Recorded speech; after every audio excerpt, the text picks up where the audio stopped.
'Di ba kung matatandaan nyo, nung nagsalita etong si Sara Duterte na kapagka napuno siya, itatapon niya daw mga kababayan, huhukayin daw niya ang libingan nitong si former President Ferdinand Marcos Sr. at itatapon sa West Philippine Sea. And then nabatikos etong si Sara Duterte sa mga salita niyang ganon. Ngayon mga kababayan, ang malimit sabihin kasi at panggante nitong mga DD shit na ito, ano daw, dapat lang naman daw hukay ni Sara Duterte kasi si Digong naman daw ang nagpalibing mga kababayan sa libingan ng mga bayani dito kay former President Ferdinand Marcos Sr. Ngayon mga kababayan, ang malimit pa nilang sabihin, wala daw utang na loob ang pamilyang Marcos dito daw po kay Duterte kasi nga siya ang nagpalibing kay Apo Lakay sa libingan ng mga bayani. Ngayon mga kababayan, meron pong interview etong si Duterte na kung saan naitanong po sa kanya yung patungkol po mga kababayan sa ganong usapin. At eto po yung naging sagot niya. Pakinggan po natin. Nakita po natin ito sa UN TV. Kanila po yan. Hindi po yan natin gagawan lamang po natin ng reaction video. I-play na po natin mga kababayan. Mismong si dating Pangulong Rodrigo Duterte na ang nagsabi, yung mga DD-shit makinig kayo sa sasabihin ng boss nyo. Na walang utang na loob na dapat tanawin sa kanya ang pamilya Marcos.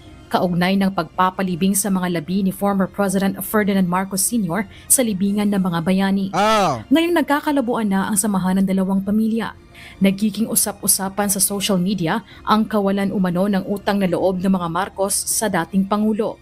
Sa panayam kahapon ng media, sa pagbisita nito sa puntod ng kanyang mga magulang sa Davao City, sinabi ni Duterte na ginawa lang niya ang kanyang trabaho.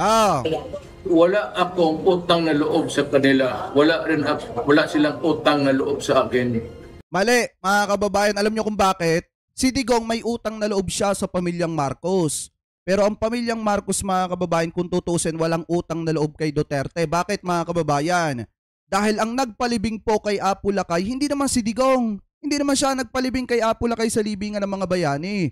Ang nagpalibing mga kababayan kay Apo Lakay sa libingan ng mga bayani ay ang Supreme Court. Kaya nga kung titingnan nyo, eto nga yung sabi dito, how the Supreme Court Justice both Marcos Burial at the libingan ng mga bayani. Ngayon mga kababayan, nagkaroon ng butuhan sa Supreme Court at ang pumabor po na mailibing sa libingan ng mga bayani dito kay Apo Lakay ay siya mga kababayan. Tingnan nga natin, 1, 2, 3, 4, 5, 6, 7, 8, 9. Siya mga kababayan na justices ang pumabor na mailibing sa libingan ng mga bayani. Ito pong si Apo Lakay. Samantala, 5 naman mga kababayan yung hindi po pumabor. Kaya nga kung makikita nyo, since lamang yung pumabor na mailibing sa libingan ng mga bayani, etong si Apo Lakay, na ituloy po siya na mailibing sa libingan ng mga bayani. Nagkataon lang mga kababayan na administrasyon ni Duterte yung nakaupo ng mga panahon na yon. Kaya akala nung iba sa mga kababayan natin Pilipino, si Duterte ang dahilan kung bakit nailibing sa libingan ng mga bayani etong si Apo Lakay. Pero ang katotohanan po niyan, mismong Supreme Court po mga kababayan ang nagpalibing sa kanya, hindi po si Digong. Ano po, so ngayon ipagpatuloy pa natin. Hindi utangan ng loob ito. Hindi kami magkilala, hindi kami magpinsan. Hindi ako naniningin. Trabaho lang. Wala ka naman nga talagang sisingilin eh. Wala naman talaga siya mga kababayan sisingilin sa pamilyang Marcos. Kasi unang-una, talagang naging presidente siya sa tulong ng Marcoses. Mga kababayan, naipalibing si Apo Lakay sa tulong naman ng Supreme Court. Na kaya lang siya tinitingnan, mga kababayan, kaya lang sa kanya napapapunta yung credit kasi nga siya yung nakaupong presidente noong mga panahon na yon. Pero mga kababayan, kung ibang presidente ang nakaupo ng mga panahon na yon at nagdesisyon etong Supreme Court na magbutuhan para mailibing na sa libingan ng mga bayani, etong si Apo Lakay, mga kababayan, hindi si Duterte yung dapat pasalamatan dyan. Kung hindi, etong Supreme Court. Dahil nga mga kababayan, kung hindi dahil sa Supreme Court, hindi naman maiilibing sa libingan ng mga bayani si Apo Lakay. Ano po, nagkataon lang na siya ang nakaupo nung panahon na yon. Ano po ngayon, ipagpatuloy pa natin. Muli ring ipinagtanggol ng dating Pangulo ang war on drugs sa ilalim ng kanyang administrasyon kasunod ng mga batikos sa naging pahayag niya sa pagdinig sa Senado. Hindi aniya dapat ang mga napatay ng drug suspects lamang ang dapat pagtuunan ng pansin sa naturang kampanya kontra illegal na droga. Ang mahirap dito, mga ganitong human rights, tinitignan ninyo yung patay na tao dyan, sabihin mo biktima ng paano yung mga pulis ko, mga sundalo ko? Hindi nga kasi mga kababayan yan, tinitingnan kasi dito yung sinabi niya, yung direktiba ni Duterte. Hindi lang naman kasi yung mga biktima na binawian ng buhay ng ating mga kapulisan, kung hindi, yung ating mga kapulisan din mga kababayan na nabiktima at nagamit ng utos or maling utos nitong si Duterte nung siya pa ang presidente mga kababayan. Kaya kung titingnan natin, kung kapag kadating sa tao na may kasalanan, si Duterte yung pinaka numero uno. Bakit? Dahil hinikayat niya yung ating mga kapulisan na hikayatin, iprovoke itong mga drug alleged mga kababayan na manlaban para bawian ng buhay. At saka kung titingnan natin mga kababayan, sa kanyang bibig nang galing mismo yon na talagang utos niya na iprovoke yung mga drug alleged para manlaban at palabasin na nanlaban. Ano po ngayon, ipagpatuloy pa natin. Ayan, nakalibing rin dito banda. Paano yan? Paano yung mga sibilyan? At paano yung mga pamilya dito sa Pilipinas na nasira ang buhay nila dahil sa droga? Sakaling imbitahan siya ng Kamara sa hiwalay na pagdinig, dedepende na raw sa kanyang kalusugan kung makadadalo siya.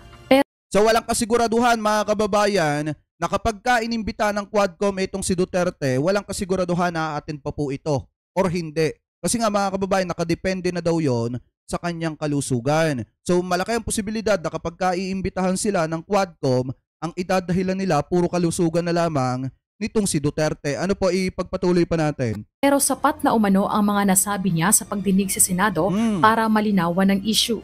Ganito yun. Hindi naman ako nagpapasuplado. Pero yung testimony ko sa Senate, natanong naman na lang lahat. Yun na yung that will be the meat, yung substance ng testimony ko. Sinabi pa nito na hindi nagbabago ang kanyang posisyon pagdating sa problema ng bansa sa iligal na droga. Kaya sakaling makabalik siya bilang mayor ng Davao City, ito ang masasabi niya sa mga sangkot sa iligal na droga. Ayan! Kung ako maging mayor ulit, pakiusap lang o talagang galing sa loob ang lumayo na lang kayo ang Davao. At hayaan ninyo ang mga taga Davao na magsikap, walang gulo, walang nire-rape, walang droga, walang perang masayang, kulang na gumagasto. Huwag lang ninyo bigyan ng problema ang taga Davao. Kasi dito ako lumaki, dito na ako mamamatay. Marisol Montaño, UNTV News and Rescue. Diyos ang aming sandigan, serbisyo publiko ang aming pinahahalagahan. Ano masasabi ngayon mga kababayan ng mga DD-shit dyan? Akala ko ba sinasabi ng mga DD-shit walang utang na loob ang pamilyang Marcos dito kay Duterte, mga kababayan? Pero mismong si Duterte na ang nagsabi na wala naman nga daw dapat itanaw na utang na loob ang pamilya Marcos, mga kababayan. Na kung titingnan nga naman natin yung senaryo ng pagpapalibing kay Apo Lakay sa libingan ng mga bayani, wala naman nga talagang dapat tanawin na utang na loob ang pamilya Marcos kay Duterte. Nagkataon lang talaga mga kababayan na siya ang presidente noong mga panahon na yon. Kaya yung credit doon sa kanyang gobyerno. Pero kung titingnan natin yung talagang nagpalibing kay Apo Lakay, dapat nga mga kababayan, dapat nga etong siyam na in favor sa butuhan na ipalibing sa libingan ng mga bayani etong si Apo Lakay, dapat ito yung pinapasalamatan ng taong bayan, lalo na ng mga Marcos loyalist na sumusuporta dito po kay Apo Lakay, kasi sila po talaga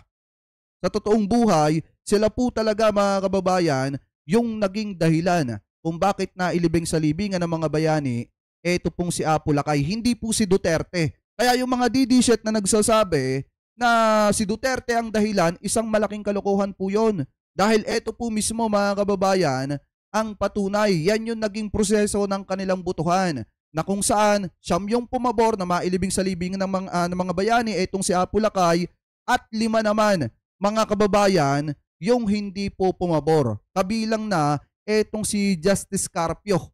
Ano po, kaya kung titingnan natin, ito pong siyam na ito yung dapat pasalamatan, hindi si Duterte. Kaya kung tutuusin, wala talagang utang na loob ang na dapat tanawin ang pamilyang Marcos dito kay Digong. Kung hindi, si Duterte ang may utang na loob sa pamilyang Marcos kasi tinulungan siya nung panahon na siya ay tumatakbo sa pagkapresidente noong taong 2016.